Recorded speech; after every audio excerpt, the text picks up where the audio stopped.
Ready for some fun, fitness, wellness and inspiration? We've got it all. I'm Carol O'Halloran and welcome to the show. Now, a lot of you watching will be caring for loved ones, elderly parents, children, a spouse or other family members maybe. Don't miss out on the first segment today. We're chatting to Carers Victoria about how they can support you as a carer.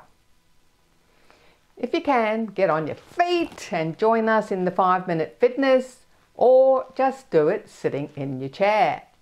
And lastly, we're going to be inspired by Perry Cho, who took up some new hobbies in his 70s.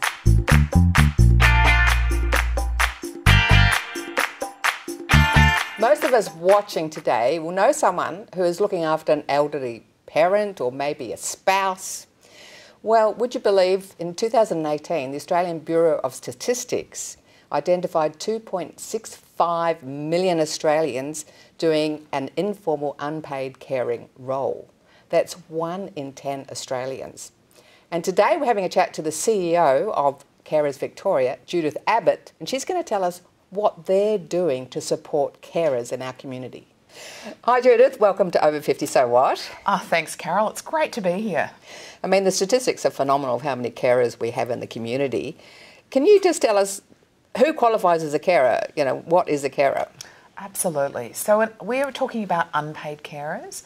So they're people like family members and friends and others in the community who help out someone who might be living with an age-related disability, with a health condition. It might be caring for them in the home most of the day. It might be taking them out for shopping.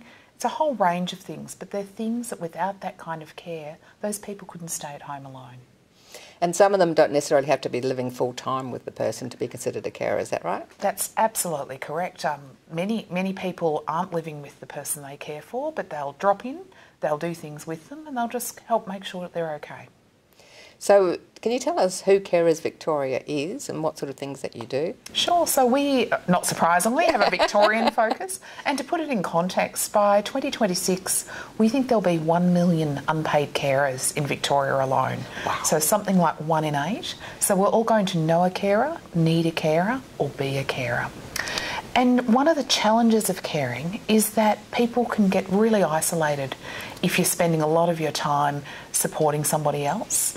And so we do a range of things that are about keeping carers abreast of what information, news and events is around.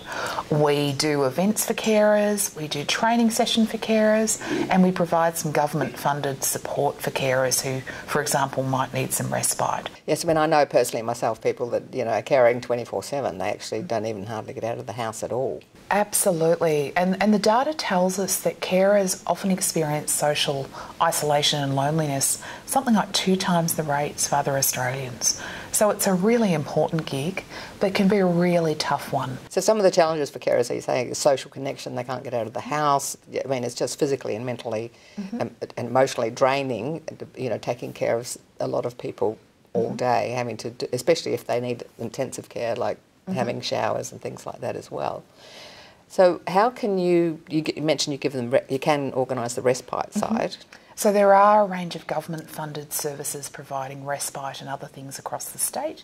So carers can call Carers Victoria and we can often tell them which service providers are in their local neighbourhood. We also can do things like give them access to education and training about everything from how to access the aged care system, through to how to look after yourself, how to write for purpose. I mean, a lot of them will be feeling pretty overwhelmed, and the thought of having to do a course or a workshop might be just a bit too much. How else can you help people feel a bit more comfortable? There's a lot of information on our website, but another important piece of the puzzle can be connecting them to a local carer support group. If I'm a carer, it means, and I live on the Mornington Peninsula, I can be connected into a carer support group, which means I can catch up with other people who are in a similar circumstance. Sometimes they'll give me tips or tricks on how to find things locally, and it just gives you a bit of time out, surrounded by people who may be in a similar circumstance to you. Yeah, like you said, it's the isolation, thinking you're the only one that's going through this, and being able to have that shared experience. Another real pressure at the moment is a financial one, because often if you're an unpaid carer, you can't afford to hold paid employment, or you can't work as many hours as you might otherwise choose. You have extra costs, and with the cost of living going up, carers are really feeling that. We're seeing many more carers contacting us who are experiencing financial stress or distress. So being able to offer access to funded services can be really important. So you can assist people to work through that quagmire of things that are available, Yes. and maybe get some assistance. Now, can you tell us a bit more about the financial assistance you might get as an unpaid carer? Some carers will be eligible for a Victorian Government carers card, and that will do things like give them concessions on public transport and some other discounts.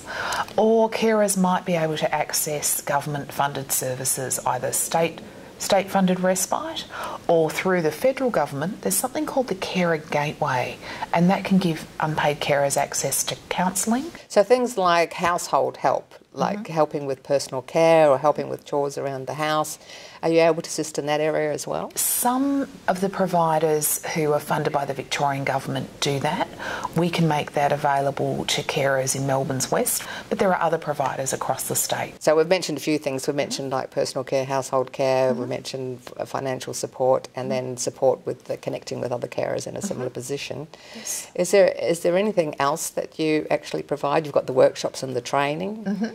That's right. And I think you have events. We do. So we run events across the state called Mingles, which basically give carers a chance to come together, have some morning tea or lunch together. There'll be free entertainment, and it's just a bit of time out. So it's a bit of fun for them as well. And there's also sometimes local councils have activities. So increasingly we're connecting to local councils and to neighbourhood houses. So there's things like walking groups that Neighbourhood Houses Victoria runs. But often the challenge is when you're a carer, you're just so busy, and the systems you've got to work with are so complex that having an organisation like Carers Victoria that can help you understand what might be available where can be really critical. So how do people get hold of you? So if someone knows someone who's doing a caring role and thinks, oh, that'd be great, I wonder if they know about all of this, or for carers watching today. Two main options. They can find us via our website, which is carersvictoria.org.au,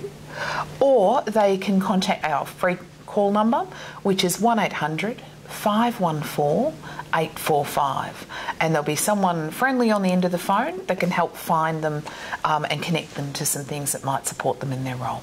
Now, we do have a lot of people watching in other states of Australia too, so for those people, who would you suggest they contact? So there are carer organisations like Carers Victoria in every state and territory. People can also contact the Carer Gateway, which is a national service, and the Carer Gateway can also help them connect to services. So Carers Gateway, okay, that sticks in your brain. That's right. It's another way of getting into the service system. That's an Australian government funded service system, so it does different things more in the counselling space and some of the peer support space. Well, Judith, you're doing some amazing things, and from your stats it looks like your job's going to get bigger and bigger over the next 5 or 10 years.